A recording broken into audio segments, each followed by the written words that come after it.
MS tutorial চ্যানেলে সকলকে স্বাগত জানাই। আগের ভিডিওতে ট্যাগ কোয়েশ্চেনে 6টা রুল নিয়ে আলোচনা করেছিলাম। আজকের ভিডিওতে বাকি 4টে রুল নিয়ে আলোচনা করব। এই 10টা রুল যদি তোমাদের ক্লিয়ার থাকে তাহলে ট্যাগ কোয়েশ্চেনের কমপ্লিট নলেজ তোমাদের চলে আসবে। তোমরাও যে কোনো বাক্যের সাথে এরকম ছোট ছোট ট্যাগ কোয়েশ্চেন যুক্ত করে অভ্যাস করতে পারো। এবার ট্যাগ কোয়েশ্চেনের 7 নম্বর রুলে আসছি। রুলটা দেখো, if the sentences start with demonstrative pronoun, যদি বাক্য ডিমনস্ট্রেটিভ প্রোনাউন দিয়ে শুরু হয়। ডিমনস্ট্রেটিভ প্রোনাউন কোনগুলো? This, that, this, those. যদি বাক্য ডিমনস্ট্রেটিভ প্রোনাউন দিয়ে শুরু হয় তাহলে use it for this and that. This আর দ্যাট দিয়ে বাক্য শুরু হলে ট্যাগ কোয়েশ্চেন বানাবার সময় এদের পরিবর্তে ইট ব্যবহার করতে হবে। And they for this, those. আর দিস আর দোস দিয়ে বাক্য শুরু হলে ট্যাগ কোয়েশ্চেন বানাবার সময় এদের জায়গায় দে ইউজ করতে হবে। যেমন বাক্য দেখো, দিস ইজ ইয়োর পেন। এখানে দেখো ইস হচ্ছে মেন ভার্ব, সুতরাং ট্যাগ কোয়েশ্চেন বানাবার সময় এটা ইস নট হয়ে যাবে, যেহেতু এটা অ্যাফার্মেটিভ সেন্টেন্স। তাহলে দেখো এটা ইস নট হবে। আর এখানে দেখো দিস রয়েছে, আর যেহেতু এটা সিঙ্গুলার সাবজেক্ট তার জন্য এর জায়গায় ইট আনতে হবে। তাহলে দেখো ট্যাগ কোয়েশ্চেন হয়ে যাবে ইসন্ট ইট। এবার পরেরটা দেখো, দোস আর নট ইয়োর পেন। এখানে ভার্বটা লক্ষ্য করো, দেখো এখানে আর নট রয়েছে, সুতরাং ট্যাগ কোয়েশ্চেন বানাবার সময় শুধু আর বসবে। আর সাবজেক্টটা লক্ষ্য করো, এটা দেখো প্লুরাল সাবজেক্ট, তার জন্য এই জায়গায় দে আসবে। তাহলে দেখো ট্যাগ কোয়েশ্চেন হবে আর দে। এবার পরেরটা দেখো, this are very good mangoes. এখানে দেখো আর হচ্ছে মেন ভার্ব, তাহলে ট্যাগ কোয়েশ্চেনে হয়ে যাবে আর নট। আর এখানে দেখো প্লুরাল সাবজেক্ট রয়েছে, তার মানে দে আসবে। তাহলে দেখো হয়ে গেল আর এন্ড দে। এবার পরের বাক্যটা দেখো, দ্যাট ওয়াজ নট মাই বুক। এখানে দেখো ওয়াজ নট রয়েছে, তার মানে ট্যাগ কোয়েশ্চেনে শুধু ওয়াজ বসবে। আর এখানে দেখো দ্যাট রয়েছে, সিঙ্গুলার সাবজেক্ট, তার মানে ইট আসবে। তাহলে দেখো ট্যাগ কোয়েশ্চেন হয়ে গেল ওয়াজ ইট। রুল নাম্বার 8 দেখো, if the sentence starts with everybody, nobody, anybody, somebody, everyone, no one, someone. দেখো এগুলো সবই ব্যক্তি বোঝাচ্ছে। Use they in the tag. যদি বাক্য এই সমস্ত ওয়ার্ডগুলো দিয়ে শুরু হয় তাহলে ট্যাগ কোয়েশ্চেন বানাবার সময় এদের জায়গায় তোমরা দে ইউজ করবে। And use it in the tag if the sentence starts with nothing, everything, anything, something. দেখো এগুলো সবই বস্তু বোঝাচ্ছে। যদি বাক্য এই সমস্ত ওয়ার্ড দিয়ে শুরু হয় তাহলে ট্যাগ কোয়েশ্চেন বানাবার সময় তোমরা ইট ব্যবহার করবে। এবারে বাক্য দেখো, somebody is coming to the party. এখানে লক্ষ্য করো, দেখো সামবডি হচ্ছে সিঙ্গুলার, আর যেহেতু সিঙ্গুলার সাবজেক্ট তার জন্য দেখো তারপরে ভার্বটা সিঙ্গুলার এসছে। কিন্তু ট্যাগ কোয়েশ্চেন বানাবার সময় এই সামবডিকে প্লুরাল হিসেবে কনসিডার করা হয়। যেহেতু প্লুরাল সাবজেক্ট তার সাথে সাথে এই ভার্বটাকেও প্লুরাল করতে হবে, তাহলে ইসের জায়গায় আর আসবে। আর যেহেতু বাক্যটা অ্যাফার্মেটিভে রয়েছে সুতরাং এটা আর নট হয়ে যাবে, আর সামবডিটা দে হবে। তাহলে দেখো ট্যাগ কোয়েশ্চেন হয়ে যাবে আর এন্ড দে। এবার পরেরটা দেখো, এভরিবডি ওয়াজ রেডি। একইভাবে দেখো এই এভরিবডিকে প্লুরাল হিসেবে কনসিডার করতে হবে, আর যেহেতু প্লুরাল সাবজেক্ট তার সাথে সাথে এই ভার্বটাকেও প্লুরাল করতে হবে। তাহলে এই ওয়াসের জায়গায় ওয়ার হয়ে যাবে, আর বাক্যটা অ্যাফার্মেটিভ তার মানে এখানে ওয়ার নট হয়ে যাবে, আর এভরিবডিটা দে হয়ে যাবে। তাহলে দেখো হয়ে যাবে were not they, were and they. পরের বাক্য দেখো, নো বডি হ্যাজ কাম। দেখো নো বডি জেনারেলি সিঙ্গুলার হয়, আর সিঙ্গুলার সাবজেক্ট বলে তার পাশের ভার্বটা দেখো সিঙ্গুলার রয়েছে।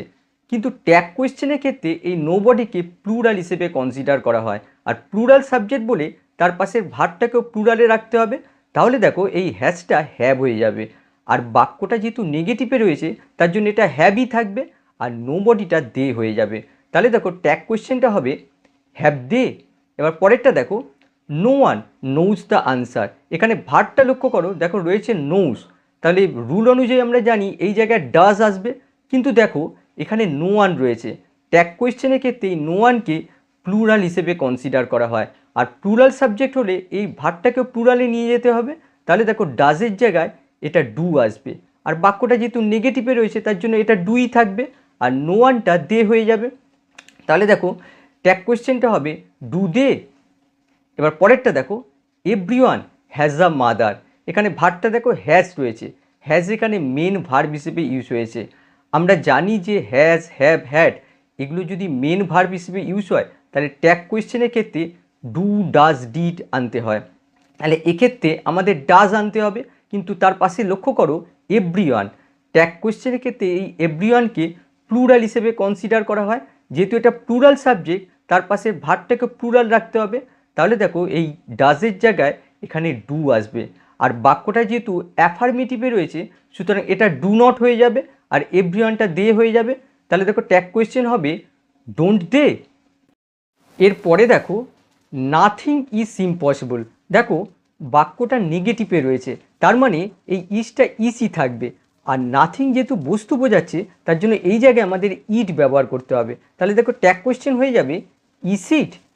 এবার পরেরটা দেখো, এভরিথিং ইজ ফাইন নাও। দেখো বাক্যটা অ্যাফার্মেটিভে রয়েছে, তার মানে এই ইজটা ইজ নট হয়ে যাবে, আর এভরিথিং বস্তু বোঝাচ্ছে এর জায়গায় আমাদের ইট ব্যবহার করতে হবে। তাহলে দেখো ইজন্ট ইট। এবার দেখো এনিথিং কুড হ্যাপেন। এখানে দেখো কুড হচ্ছে মোডাল অক্সিলারি ভার্ব আর হ্যাপেন হচ্ছে মেন ভার্ব। ট্যাগ কোয়েশ্চেন বানাবার সময় আমাদের এই মোডাল অক্সিলারি ভার্বটাকে ধরতে হবে, আর যেহেতু বাক্যটা অ্যাফার্মেটিভে রয়েছে তার জন্য এটা কুড নট হয়ে যাবে আর এনিথিংটা ইট হয়ে যাবে। তাহলে দেখো কুডেন্ট ইট। রুল নাম্বার 9 দেখো, if the sentence starts with all use they in the tag question. যদি বাক্য অল দিয়ে শুরু হয় তাহলে ট্যাগ কোয়েশ্চেনে এই অলের জায়গায় দে ইউজ করতে হবে। এক্সাম্পল দেখো, all the children are happy. এখানে দেখো আর রয়েছে, তার মানে ট্যাগ কোয়েশ্চেন বানাবার সময় এটা আর নট হয়ে যাবে, আর দেখো বাক্যটা অল দিয়ে শুরু হয়েছে এক্ষেত্রে আমাদের দে ইউজ করতে হবে। তাহলে দেখো ট্যাগ কোয়েশ্চেন হয়ে যাবে আর এন্ড দে। আর পরেরটা দেখো, অল ওয়ার হ্যাপি। এখানে দেখো ওয়ার রয়েছে সুতরাং ওয়ার নট হয়ে যাবে আর এই অলটা দে হয়ে যাবে। তাহলে দেখো ট্যাগ কোয়েশ্চেনটা হবে আর এন্ড দে। আর এই বাক্যটা দেখো, all of us R hoping for good news. এখানে দেখো আর হচ্ছে অক্সিলারি ভার্ব আর হোপিং হচ্ছে মেন ভার্ব। ট্যাগ কোয়েশ্চেন বানাবার সময় এই আরটাকে নিতে হবে, আরটা আর নট হয়ে যাবে। আর এখানে দেখো রয়েছে অল অফ আস, এক্ষেত্রে কিন্তু এই অলটাকে ধরলে চলবে না, এই আসটাকে ধরতে হবে। আসটা দেখো অবজেক্টিভ কেসে রয়েছে, ট্যাগ কোয়েশ্চেন বানাবার সময় এটাকে সাবজেক্টিভ কেসে করতে হবে। তাহলে দেখো এর সাবজেক্টিভ কেস হয় উই। তাহলে দেখো হয়ে গেল আর এন্ট উই। এবার পরেরটা দেখো, all of them were present. এখানে দেখো ওয়ার রয়েছে, এই ওয়ারটা ওয়ার নট হয়ে যাবে, আর এখানে দেখো অল অফ দেম রয়েছে, এই দেমটাকে ধরতে হবে। দেমটা অবজেক্টিভ কেসে রয়েছে, এটাকে সাবজেক্টিভ কেসে করতে হবে, এর সাবজেক্টিভ কেস হয় দে। তাহলে দেখো হয়ে গেল were and they. Rule number 10 দেখো, if the collective nouns are treated as a single unit in the group, use the singular verb with the singular pronoun. যদি কালেকটিভ নাউনকে গ্রুপে সিঙ্গেল ইউনিট হিসেবে বিবেচনা করা হয় তাহলে সিঙ্গুলার প্রোনাউনের সাথে সিঙ্গুলার ভার্ব ব্যবহার করতে হবে।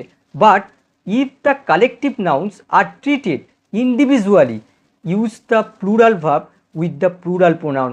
যদি কালেকটিভ নাউনকে ইন্ডিভিজুয়ালি অর্থাৎ সেপারেটলি বিবেচনা করা হয় তাহলে প্লুরাল প্রোনাউনের সাথে প্লুরাল ভার্ব ব্যবহার করতে হবে। আরেকবার বলছি, যদি কালেকটিভ নাউনকে একটা গ্রুপে সিঙ্গেল ইউনিট হিসেবে বিবেচনা করা হয় তাহলে ট্যাগ কোয়েশ্চেনে সিঙ্গুলার প্রোনাউনের সাথে সিঙ্গুলার ভার্ব ইউজ করবে, আর যদি কালেকটিভ নাউনকে সেপারেটলি বিবেচনা করা হয় তখন তোমরা প্লুরাল প্রোনাউনের সাথে প্লুরাল ভার্ব ইউজ করবে। এবারে এক্সাম্পল দেখো, the class has selected it's monitor.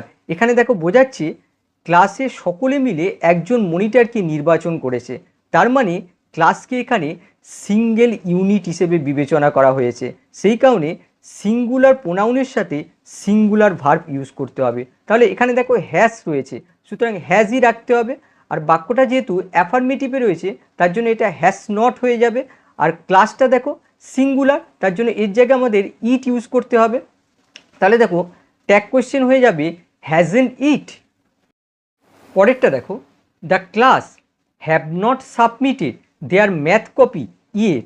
এখানে দেখো বোঝাচ্ছে প্রত্যেকজন আলাদা আলাদাভাবে ম্যাথ কপি সাবমিট করবে, তার জন্য প্লুরাল প্রোনাউনের সাথে প্লুরাল ভার্ব ব্যবহার করতে হবে। এখানে দেখো প্লুরাল ভার্ব রয়েছে, হ্যাভ নট রয়েছে, সুতরাং হ্যাভ হয়ে যাবে। আর দেখো প্লুরাল সাবজেক্ট বলা হচ্ছে, তার জন্য এই জায়গায় আমাদের দে ইউজ করতে হবে। তাহলে দেখো ট্যাগ কোয়েশ্চেন হয়ে যাবে হ্যাভ দে। পরের বাক্য দেখো, the committee gave a unanimous opinion. Committee একটা সর্বসম্মত মতামত দিয়েছিল। এখানে দেখো বোঝাচ্ছে কমিটির সদস্যরা সকলে মিলে একটা কমন ওপিনিয়ন দিয়েছিল। এখানে কমিটিকে সিঙ্গেল ইউনিট হিসেবে কনসিডার করা হচ্ছে, যার জন্য সিঙ্গুলার সাবজেক্টের সাথে সিঙ্গুলার ভার্ব দিতে হবে। এখানে দেখো গেভ রয়েছে, সুতরাং এই জায়গায় আমাদের ডিড আনতে হবে। আর যেহেতু অ্যাফার্মেটিভে রয়েছে তার জন্য এটা ডিড নট হয়ে যাবে। আর কমিটি যেহেতু সিঙ্গুলার তার জন্য এই জায়গায় আমাদের ইট ব্যবহার করতে হবে। তাহলে দেখো হয়ে যাবে ডিডেন্ট ইট। এবার পরের বাক্য দেখো, the committee gave different views. এখানে দেখো বোঝাচ্ছে এখানে কমিটির সদস্যরা ভিন্ন ভিন্ন মতামত দিয়েছিল।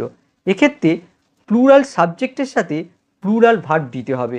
তাহলে দেখো এখানে গেভ রয়েছে, ডিড নট হয়ে যাবে। আর যেহেতু এটা প্লুরাল সাবজেক্ট তার জন্য এই জায়গায় আমাদের দে ব্যবহার করতে হবে। তাহলে দেখো হয়ে যাবে ডিডেন্ট দে। পরের বাক্য দেখো, the team have to arrange for their own shoes. এখানে দেখো বোঝাচ্ছে টিমের প্রত্যেক খেলোয়াড়কে আলাদা আলাদাভাবে নিজের জুতোর আয়োজন করতে হবে। প্লুরাল সাবজেক্টের সাথে প্লুরাল ভার্ব দিতে হবে।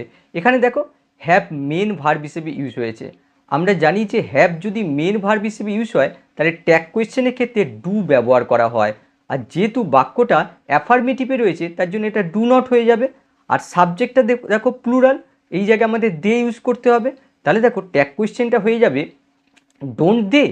এবার পরেরটা দেখো, the team has played well. টিমের সকলে মিলে ভালো খেলেছে। টিমকে সিঙ্গেল ইউনিট হিসেবে ট্রিট করা হচ্ছে। এক্ষেত্রে আমাদের সিঙ্গুলার সাবজেক্টের সাথে সিঙ্গুলার ভার্ব দিতে হবে। এখানে দেখো হ্যাস রয়েছে, আর যেহেতু এটা অ্যাফার্মেটিভে রয়েছে তার জন্য এটা হ্যাস নট হয়ে যাবে। আর সাবজেক্টটা যেহেতু সিঙ্গুলার তার জন্য এই জায়গায় আমাদের ইট ব্যবহার করতে হবে। তাহলে দেখো ট্যাগ কোয়েশ্চেনটা হয়ে যাবে হ্যাজেন্ট ইট। আশা করি 10টা রুল তোমাদের ক্লিয়ার হয়েছে। আবার নেক্সট ক্লাসে অন্য কোনো টপিক নিয়ে আসবো। বাই।